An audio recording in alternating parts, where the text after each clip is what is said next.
Hello everyone, my name is Hannah Daly and this is my discussion post for module number 3. So the first topic for today is in what ways can you vary instruction to ensure you are reaching the learning styles of all your students. So this is something to be knowledgeable about because how our students prefer to learn is going to help us target and help them engage with material more intentionally in a way that makes more sense to them. So I think, depending on what grade that you're working with, it could be really helpful to actually give out some kind of aptitude test or preference quiz to see if there's some way that they lean as far as how they learn, just to get a feel for not only how would they prefer to learn, but then also an evaluation of how they feel they best learn. This just helps you become more aware for what different learning styles that you should cater to in your classroom. And if more people learn a certain way, then make sure that you provide plenty of opportunities to learn that certain way, but not for undermining and forgetting about those other learning styles people have that aren't engaged with by as many students. But I also think that one way to help make sure that all learning styles are catered to in the classroom is to intentionally integrate material in as many ways as possible in the lesson. So, it's really easy to say integrate the material in as many ways as possible, but you really want to make sure that it's done intentionally, because yes, a student may gain more information by reading, but if you just give them some random article that doesn't really pertain to what you're learning about, that's not going to help them. So all of the activities that you implement to help engage more learning styles needs to be intentionally put in a way that is going to help them develop the skill that they're attempting to learn. But then also, I think that it's important to allow options so that then students, because their learning style or their aptitude for how they learn in different subjects, it can change. Some people may learn better visually when learning math, but they may learn better audially when learning how to read or spell. And so I think by allowing to have options for projects or group work, then students are able to gravitate towards what best helps them. And then also I think centers allow for material to be interacted in different ways about the same concept. So then I do believe that the best route to help teach students is to not hone in on one learning style. I think no matter if there is a preference for how you learn, it's best to interact with the material in as many ways as possible. So yes, you might learn better from reading, but I think it's also important for you to hear the material, to see the material, to interact with the material, but then also, maybe you have a song that goes along with the material that might stick with you. So I think it's important to just demonstrate the material in as many intentional ways as possible in as many different formats. Then on to the choice question. One question that I really felt was important to address was about the extent to how the goals of education have changed in the recent past. I think they really have honestly changed a lot. I remember learning in, I think it was Education 200, about how the original Jeffersonian idea of a school was to help create good citizens and good people. And I still truly believe that's a really important function of our schools, to help create good little humans to go out into the world who know how to function effectively within our society. But in this day and age, I think that education in even the past couple of years and even in the past decade has moved to being more focused on numbers and data and less focused on the actual student. which I think is a real travesty, because, our students are at such a disservice when lawmakers are focusing on getting numbers up, getting data that shows improvement.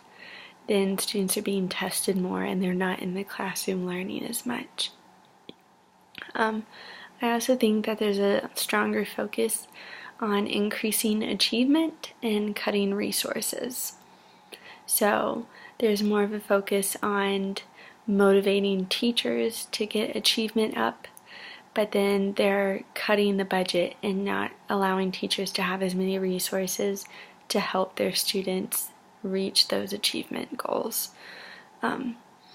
Because I remember my mom was talking about how she works as a guidance counselor at a school, and one story that really struck me was that one family was protesting end of grade testing because they don't think it's a real way to assess achievement, and so they did not show up. And it doesn't really count against the student. They receive a 0 on the end of grade test, but that doesn't factor into their actual end of year score. But it doesn't have as big of an impact.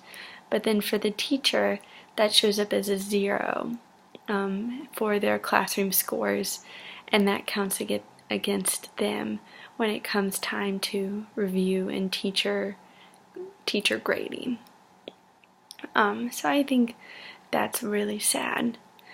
And then also I think there's more of a focus on competing with other countries, getting our math and science scores up so that we're on par with other countries like China and Japan, and trying to stay in the race. But again, some of those goals aren't being met because teachers aren't receiving the resources they need to effectively teach. And then there are also stricter standards for teachers for how they have to teach and what they have to teach, and which I think is really sad because every class is different, and so every class may not need to learn about characters, setting, and main events. But then other classes may need to learn about character, setting, and main events. But those standards need to be taught and assessed. And so instead of working on what students need, they're working on what students have to know, which I think is a disservice. And then also for another choice question, I chose to talk about considerations when planning to use computers in the classroom, because I do think technology can be very useful, but I think it can also come at a detriment. Because there is so much technology in today's society. I think it is making sure that our students know how to use it effectively for what it's meant to. So when using computers, I think it's important to make sure that screens are visible to the teacher so that they can know that students are focusing on what they're supposed to, and that they're not potentially Googling things that aren't related to material or even unsavory things on the internet.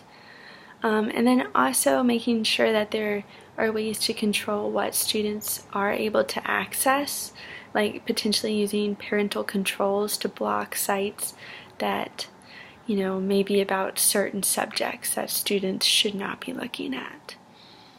And then also ensuring that students know etiquette rules and consequences for if etiquette rules are broken, just because there are certain things when on the internet, it's important to know that to speak kindly, only post what you want all people to know, and to come across in a professional manner. Even as a young kid, that's an important thing to understand. In college nowadays, there's a big emphasis on etiquette and speaking professionally while online, and so it's never too early to start imparting that onto our students.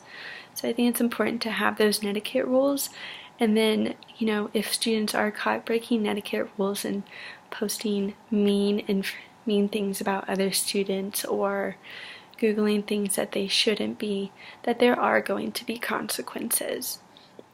And I also think it's important that, with the use of computers, to make sure that students are aware of cyberbullying and its effects, because they may not have the platform to cyberbully on the internet while at school. It's still important to address the issue that's so closely related to a tool that's being utilized in the classroom. So technology is great, but we just need to make sure our students know how to use it and that they're being guided through the actual use of that technology. But thank you for listening. I hope you guys have a great day, and I can't wait to read your posts.